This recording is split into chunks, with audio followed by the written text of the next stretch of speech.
nausea, headache, depression, high blood anxiety, pressure, tender breasts, anemia, irregular bleeding, bloating, heart chest pain, attack, cervical blood cancer, clots, acne weight gain, breakouts, fertility cervical issues, cancer, breast chest cancer, pain, jaundice, stroke, fatigue, blood stroke, pressure, chest pain, jaundice, low mood, breast acne cancer, breakouts, fertility cervical cancer, issues, bloating, weight gain, anemia, blood high blood clots, pressure, heart attack, vaginal irregular dryness, bleeding, or tender breasts. In recent years, women across the country have felt that the NHS have not been taking their health seriously. There is a clear systemic lack of research into women's reproductive health, including issues surrounding the birth control pill and chronic issues such as PMDD and endometriosis. But it doesn't end there. This lack of knowledge impacts the diagnosis of neurodivergence and leaves many questioning who they are, especially when many are dismissed for their symptoms by professionals. Recording. What does it look weird? No, just. Oh, Is that is that okay? Yeah, I reckon zoom in a bit more. Other way to use the grid on. Oh, to this way. Yeah, okay. yeah. Like, do you want to like wait? Let's just make it so that I can't hear the wires. Hi, I'm Lauren. I'm a nurse and I work in general practice. I have been a nurse for around 19 years now and I work as a practice nurse currently. So a brief definition of endometriosis is where the cells in the lining of the womb grow in other areas of the body, for example, the ovaries, and it can also be found around the bowel. It's quite hard to diagnose and can sometimes take people years to get a diagnosis. So it can really impact people's day-to-day activities, including crouching down, running can become painful, and even walking. It causes people immense pain. It can also affect periods and sex and can become a lot more painful when you have endometriosis. Currently, there's no cure for endometriosis. Either painkillers or the contraceptive pill can help ease the pain, and in severe cases, surgery may be explored. So I have heard about it in general practice, although I probably don't have enough knowledge to be able to discuss it comfortably. I was diagnosed with PMDD eventually after thinking I probably had PMDD for most of my life, and like I've said already, that going back to the doctors and getting various diagnoses of you've got depression, you've just got anxiety. So I think I found a female doctor specialising in women's health, especially hormones, and she diagnosed PMDD, and which was incredibly validating.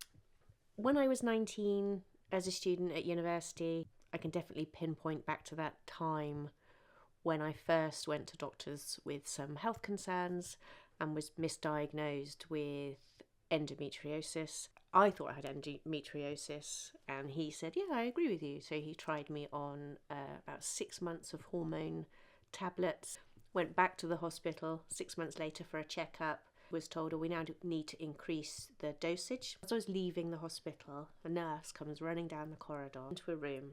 There's 6 people in this room. 2 of them on the end, I distinctly remember, were just shaking their heads. Just said, what makes you think you've got endometriosis? Which I said, well, this consultant here has told me I had, and I've been on medication for months and months and months. And he said, you don't have endometriosis. Everyone else around the room was just shaking their head. It just made me feel that for this whole period of time that I'd not been believed, my symptoms hadn't been believed, I'd been on medication that I didn't need.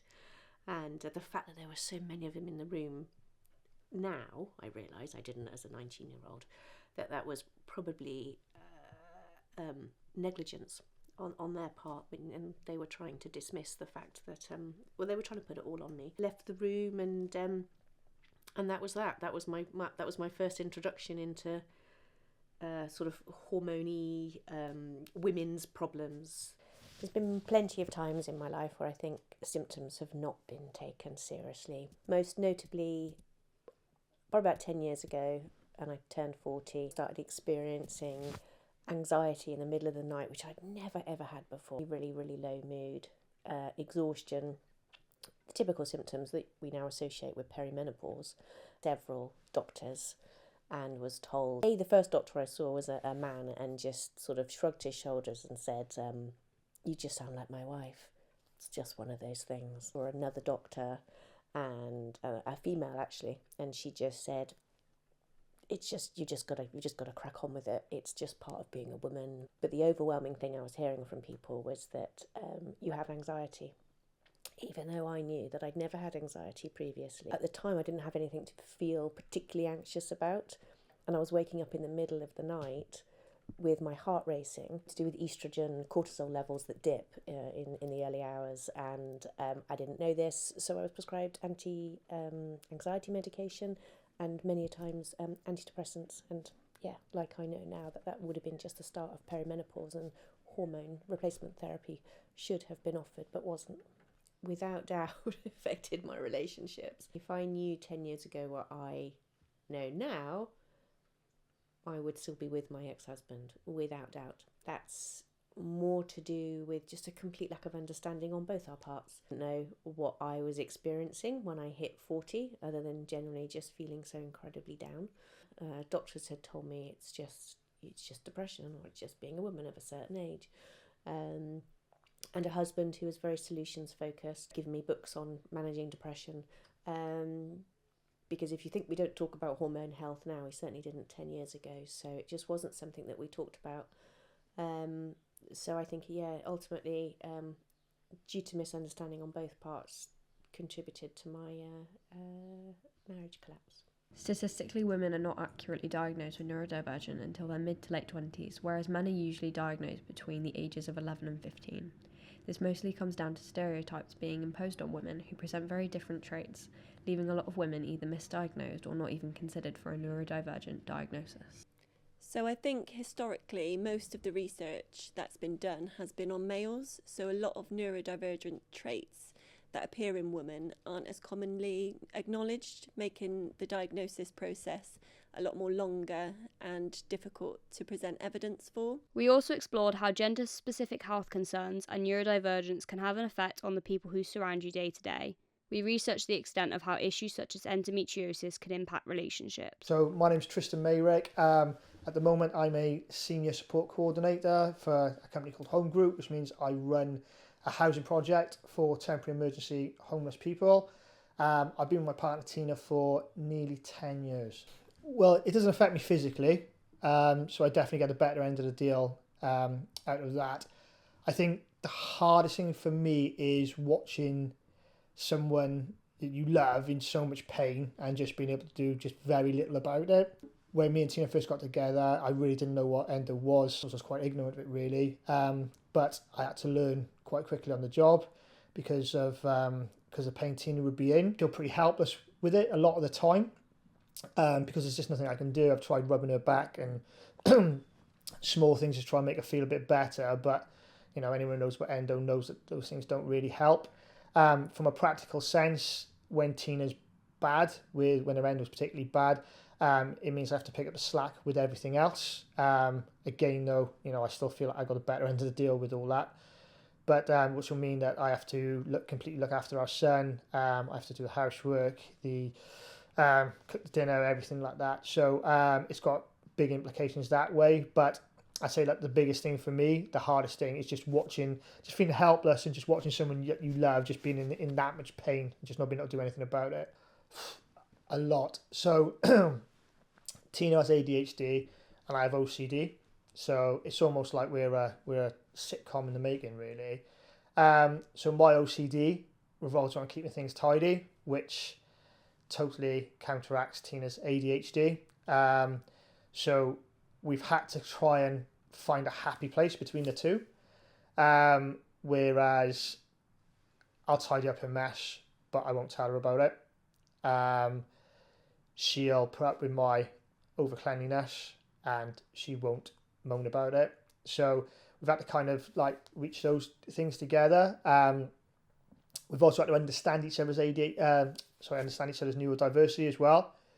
So it's things like intrusive thoughts for me, and something that might be massive for me is very, very little for Tina, and in reverse, something I might just be able to solve quickly like that in my head, it's not the same for Tina. So we've had to learn a lot about each other's neurodiversities, really. I had to believe in her because at times doctors didn't. It's almost like, I mean, I think it's maybe starting to get a little bit better now, but going back to Tina's diagnosis, which was, the process started a few years ago, it's almost a case of, is it really ADHD? Is it really though? Are you really neurodiverse? Is it not something else? Are you not a bit depressed? They try and sort of, it's almost like doctors are frightened to call it ADHD. So there was a lot of that. Financially, we looked at the possibility of just paying privately to get it down, because the process was just so slow and it was so hard. And Tina always knew she had ADHD. She always knew she had ADHD. But trying to get it diagnosed was just not easy. She had to fight every corner. And just really, it was just a struggle for her to be believed, I think.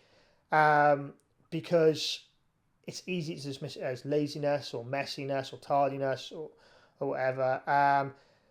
So yeah, that was kind of like where they would go with, though, when she speak to a doctor. First of all, that's kind of where they would go with it in a very polite kind of way. But, she stuck at it, and I just had to support her with that. I just had to, match her energy with it, really. Nothing about either, really, to be honest. And, as men, we don't know what endo is unless we have a partner with endo, because it's just not in the public sphere at all. It's just not. I was shocked, and the only way I could really sort of relate to it is when it was explained to me that it was the same as being in a 40-mile-an-hour car crash, was how someone explained to me, and or playing a game of rugby league against professionals. So when I kind of like those analogies, then I was like, Christ, this thing's like really painful. This must be agony, right? Because there's things I can relate to, but as men, we don't know. We just don't know. So the awareness on it really needs to heighten, because it just doesn't seem to be in the public sphere at all. So I knew very, very little. I know a lot now, but again, it's only because I've had to learn, really, if I didn't know. And that embarrasses me, particularly as a father of daughters as well. These are things that, like, I mean, we really should know. And that's not me sort of moral flag waving or anything like that. It's just something that, that we should be aware of. And in terms of ADHD, I had an understanding of it because of my job, but it's a different kind of understanding. There's a big difference between when you can do something professionally, you can do something personally. So if you do it professionally, you can kind of remove yourself from the situation. You're very ABC about things, because you haven't got the emotional attachment. It's not you dislike the person or anything like that, but you haven't got that emotional attachment to go with it. When it's someone that you love and care about, and you have that emotional attachment, it's quite hard to rationalise decisions, because all you want is the person to stop hurting. Through these interviews, we have uncovered that these issues run a lot deeper than most people would think from how the media presents them. A lack of understanding and stigma surrounding what constitutes normal reproductive health prevents women from pursuing a diagnosis. Women are prevented from advocating for themselves, leaving a fractured perception of their identity.